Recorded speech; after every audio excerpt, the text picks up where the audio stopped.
Heran Min, ada negara yang namanya Iceland, tapi nggak banyak esnya. Ada juga Greenland, tapi malah lebih banyak esnya. Hahaha. Tapi lebih heran lagi, men. Islandia kan terpisah dari Eropa daratan. Tapi kok tetap dihitung sebagai negara Eropa ya? Yuk, kita bahas. Keliling dunia yuk. Hayu. Hola amigos. Mungkin kalian udah mulai terbiasa sama yang namanya negara-negara lintas benua atau transkontinental. Atau negara-negara yang kita kira masuk benua apa, ternyata masuk ke benua yang mana. Misalnya Islandia. Tapi kok nggak banyak esnya ya? Malah tetangganya si Greenland yang lebih banyak esnya. Pas Mimin pertama kali tahu soal Islandia, katanya Islandia itu masuk benua Eropa. Terus pas Mimin lihat di atlas Mimin dulu, kok Islandia terpisah jauh dari Eropa ya? Tapi masuk benua Eropa. Kalau United Kingdom, oke lah. Kita bisa lihat kalau UK dipisahkan oleh English Channel dan Selat Dover dan Laut Utara di sebelah sini. Tapi Islandia ada di sebelah sini. Kan jadi bertanya-tanya. Coba kita lihat dulu arti benua itu apa. Kita kasih paham dulu amigos. Kita ambil pengertian secara luas ya, menggunakan perspektif ilmu geologi. Benua itu dapat melebihi batas wilayah kering daratan hingga mencakup wilayah sekitar yang tenggelam oleh lautan dangkal, landas benua, lereng benua, serta pulau-pulau yang berlokasi di landas benua tersebut, yang secara geologis tergabung sebagai bagian dari benua. Well, kita bisa melihat beberapa faktor yang membuat Islandia tetap hitungannya masuk ke benua Eropa. Tapi sebelum itu, nggak ada sih. Oke, yang pertama amigos. Salah satu faktor yang membuat segalanya terlihat sangat jelas adalah lempeng tektonik. Seperti yang kita tahu, benua itu terbentuk karena aktivitas lempeng tektonik. Bahkan kalau mau dilihat ya, sebenarnya Eropa dan Asia itu berada dalam satu lempeng tektonik yang sama, yaitu Eurasia. Sampai jadi perdebatan kalau Asia dan Eropa itu sebenarnya satu benua, yaitu Eurasia. Meskipun pada akhirnya kebudayaan menjadi pemisah antara Eropa dan Asia. Tapi kita nggak bakal bahas soal itu ya. Kita lihat dalam peta tektonik ini, kalau Islandia itu berada di jalur Mid-Atlantic Ridge, atau punggung tengah Atlantik. Ada hubungannya sama pengertian benua tadi amigos.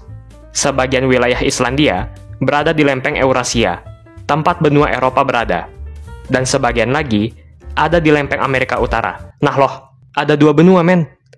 Secara geologis, berarti Islandia ada di antara dua benua dong.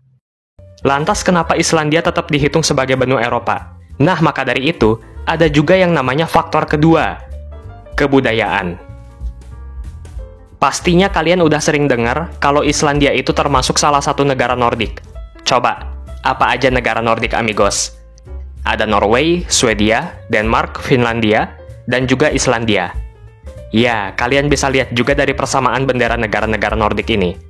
Akar kebudayaan Islandia itu berasal dari Jermanik Utara, yang mana budaya dan bahasa Jermanik Utara itu dibawa dari Eropa daratan. Bahasa Jermanik Utara sendiri merupakan salah satu rumpun bahasa dari Proto-Jermanik, lalu berkembang menjadi Old Norse, yang mana bahasa Old Norse ini menjadi bahasa yang digunakan di daerah Skandinavia. Skandinavia sendiri adalah salah satu daerah di Eropa daratan. Ya, biasanya, selain faktor letak geografis, faktor bahasa dan budaya seringkali digunakan untuk membuat klasifikasi. Suatu negara itu menjadi bagian dari benua apa. Bisa kita lihat juga dari bentuk rumah-rumah yang ada di Islandia, dengan rumah-rumah yang ada di negara-negara Skandinavia. Adanya persamaan tersebut membuat suatu pandangan bahwa negara lain, sekalipun tidak berada dalam satu daratan yang sama, tetapi tetap satu benua. Dalam hal ini, karena adanya persamaan akar budaya dan bahasa Islandia dengan negara-negara Skandinavia, membuat Islandia tetap diklasifikasikan sebagai bagian dari benua Eropa. Lebih tepatnya Eropa Utara. Bahkan kadangkala, Islandia dianggap juga sebagai negara Skandinavia. Padahal sebenarnya ya, Skandinavia itu sebutan untuk negara-negara ini amigos.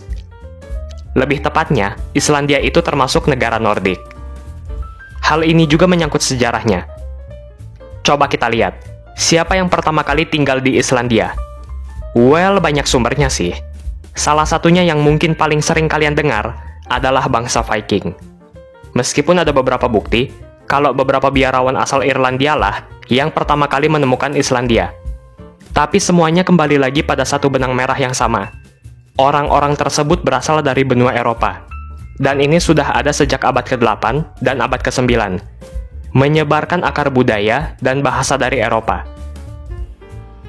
Nah, amigos, apa nama organisasi regional benua Eropa yang terkenal? European Union. Atau kalau dalam bahasa Indonesia namanya Uni Eropa. Islandia bukan anggota atau member Uni Eropa. Meskipun Islandia pernah pengen join atau apply buat jadi anggota Uni Eropa pas bulan Juli 2009. Nah, meskipun Islandia bukan member Uni Eropa, tapi Islandia punya hubungan yang kuat dengan Uni Eropa. Islandia terintegrasi dengan Uni Eropa melalui European Free Trade Association, atau disingkat EFTA. EFTA sendiri adalah organisasi dagang yang berjalan bersama dengan Uni Eropa. Anggota EFTA sendiri adalah Islandia, Liechtenstein, Norwegia, dan Swiss, yang mana keempat negara ini bukanlah anggota Uni Eropa. Islandia juga merupakan salah satu anggota dari European Economic Area, atau disingkat EEA, bersama dengan dua anggota EFTA lainnya, Liechtenstein dan Norway. Melalui EEA, Islandia dapat menjadi bagian dari pasar atau market yang ada di Uni Eropa. Jadi begitulah amigos, banyak banget influensi dari Eropa daratan, sehingga pada akhirnya Iceland is considered part of Europe. Cakep! Artinya apa, Min? Bentar, gue buka kamus bahasa Jerman gue.